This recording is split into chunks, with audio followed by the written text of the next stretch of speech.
Hello friends, welcome to the KMV contents. ఈరోజు మనం ఒక ఇంట్రెస్టింగ్ టాపిక్ గురించి మాట్లాడుకుందాం. మన తెలుగు రాష్ట్రాల్లో ఊరేదైనా సరే అక్కడ పోలేరమ్మ, ముత్యాలమ్మ లేదా నూకాలమ్మ ఇలా ఎవరో ఒక గ్రామ దేవత ఖచ్చితంగా ఉండే ఉంటారు. అంతేకాదు ప్రతి ఏటా వర్షాకాలం వచ్చే ముందు ఊరంతా కలిసి చాలా గ్రాండ్ గా జాతరలు చేస్తారు కదా. అసలు ఎప్పుడైనా థింక్ చేశారా అసలు ఈ జాతరలు ఎందుకు పెడతారు అని? జస్ట్ దేవుడి మీద భక్తితోనేనా, లేదా దీని వెనక ఏదైనా సైన్స్ దాగి ఉందా? అండ్ అన్నిటికన్నా ముఖ్యమైన విషయం ఏంటంటే ఈ మధ్యకాలంలో జాతరల పేరుతో పెడుతున్న ఆ బూత్ డాన్సులు, రికార్డింగ్ క్లబ్లు ఎంతవరకు కరెక్ట్ అంటారు?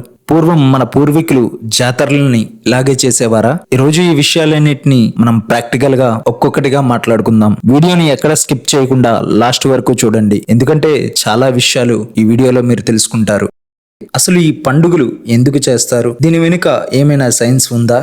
ఖచ్చితంగా ఉంది. దీని వెనుక పక్కా మెడికల్ సైన్స్ దాగి ఉంది. మన పూర్వీకులు ఈ జాతరను కరెక్ట్ గా వేసవికాలం చివరిలో, వర్షాకాలం స్టార్ట్ అయ్యే టైంలో పెట్టేవారు. ఎందుకంటే కరెక్ట్ గా ఈ టైంలోనే వాతావరణం మారి మసూచి, చికెన్ పాక్స్, కలరా లాంటి అంటువ్యాధులు ఊళ్ళపై పడేవి. ఆ రోజుల్లో హాస్పిటల్ లేవు కదా, మరి ఊరినంతా ఎలా కాపాడుకునేవారు? ఇక్కడే మన వాళ్ళు ఒక మాస్టర్ ప్లాన్ వేశారు. జాతర పేరు చెప్పి ఊరంతా వేపాకులు కట్టడం, పసుపు నీళ్లు చల్లడం చేసేవారు. మనకు తెలుసు పసుపు, వేప అనేవి బెస్ట్ నేచురల్ యాంటీబయోటిక్స్ అని. అలాగే ఊరంతా వేప నూనెతో దీపాలు వెలిగించి సాంబ్రాణి ధూపం వేసేవారు. ఈ పొగ దెబ్బకి ఊర్లో ఉండే దోమలు, క్రిమి కీటకాలు చనిపోయేవి. ఇక అమ్మవారికి పెట్టే బోనంలో ఏం వాడుతారు? అన్నం, పెరుగు, వేపాకులు, ఉల్లిపాయలు. ఇవి తింటే బాడీలో హీట్ తగ్గి ఇమ్యూనిటీ పెరుగుతుంది. అంటే సింపుల్ గా చెప్పాలి అంటే జాతర అనేది ఊరంతటికి ఒకేసారి చేసే శానిటైజేషన్ డ్రైవ్ అన్నమాట. ఇక రెండవ పాయింట్,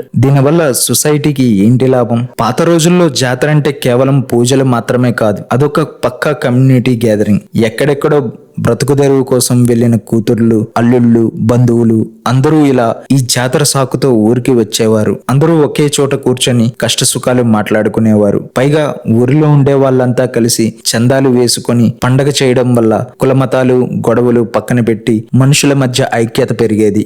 మరి పూర్వకాలంలో ఈ జాతరలు ఎలా జరిగేవి? ఆ రోజుల్లో జాతరలు చాలా పవిత్రంగా జరిగేవి. రాత్రిపూట హరికథలు, బుర్రకథలు, తోలుబొమ్మలాటలు, వీధి నాటకాలు వేసేవారు. ఈ కళల ద్వారా పురాణాలలోని నీతి కథలను, సమాజానికి అవసరమైన సందేశాలను ప్రజలకు ఈజీగా అర్థమయ్యేలా చెప్పేవారు. అంతేకాదు దీనివల్ల మన లోకల్ కళాకారులకు కూడా ఉపాధి దొరికేది. భక్తి, గౌరవం, క్రమశిక్షణ ఇవే పాత రోజుల్లో జాతరలో ఎక్కువగా కనిపించే మెయిన్ థింగ్స్. కానీ ఇప్పుడు అసలైన క్వశ్చన్, మరి ఈ రోజుల్లో జరుగుతున్న జాతరలు ఎలా ఉన్నాయి? ఇక్కడే మనం తీవ్రంగా ఆలోచించాలి. పవిత్రమైన అమ్మవారి జాతరల పేరు చెప్పి ఈ రోజుల్లో కొన్ని చోట్ల రికార్డింగ్ క్లబ్లు, బూత్ డ్యాన్సులు, అర్ధరాత్రి వేళ అసభ్యకరమైన పాటలతో ప్రోగ్రామ్స్ పెడుతున్నారు. మీరే చెప్పండి, భక్తికి ఈ బూత్ డ్యాన్సులకి ఏమైనా సంబంధం ఉందా? పవిత్రమైన గుడి ప్రాంగణంలో ఇటువంటి పనులు చేయడం ఎంతవరకు కరెక్ట్? బుర్రకథల పేరుతో కూడా కొన్ని చోట్ల డబుల్ మీనింగ్ డైలాగులు వాడుతున్నారు.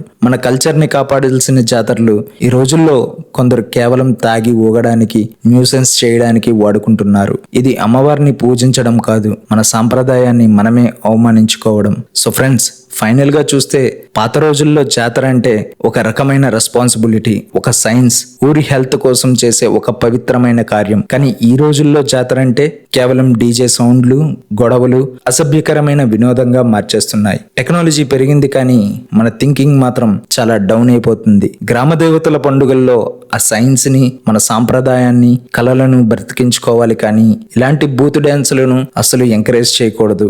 మరి గ్రామ దేవతల జాతరల వెనుక ఉన్న ఈ సైంటిఫిక్ రీజన్ మీకు ముందే తెలుసా? ఇప్పుడు జరుగుతున్న ఈ మార్పులపై మీరేమంటారు? కింద కామెంట్ చేయండి. ఈ ఇన్ఫర్మేషన్ సొసైటీకి అవసరం అనిపిస్తే లైక్ చేసి మీ ఊరి గ్రూపుల్లో షేర్ చేయండి. ఇలాంటి మరిన్ని ఇంట్రెస్టింగ్ విశ్లేషణల కోసం మా కేఎంవి కంటెంట్స్ ని ఇప్పుడే సబ్స్క్రైబ్ చేసుకోండి. మళ్ళీ నెక్స్ట్ వీడియోలో కలుద్దాం. బాయ్ బాయ్, జై హింద్.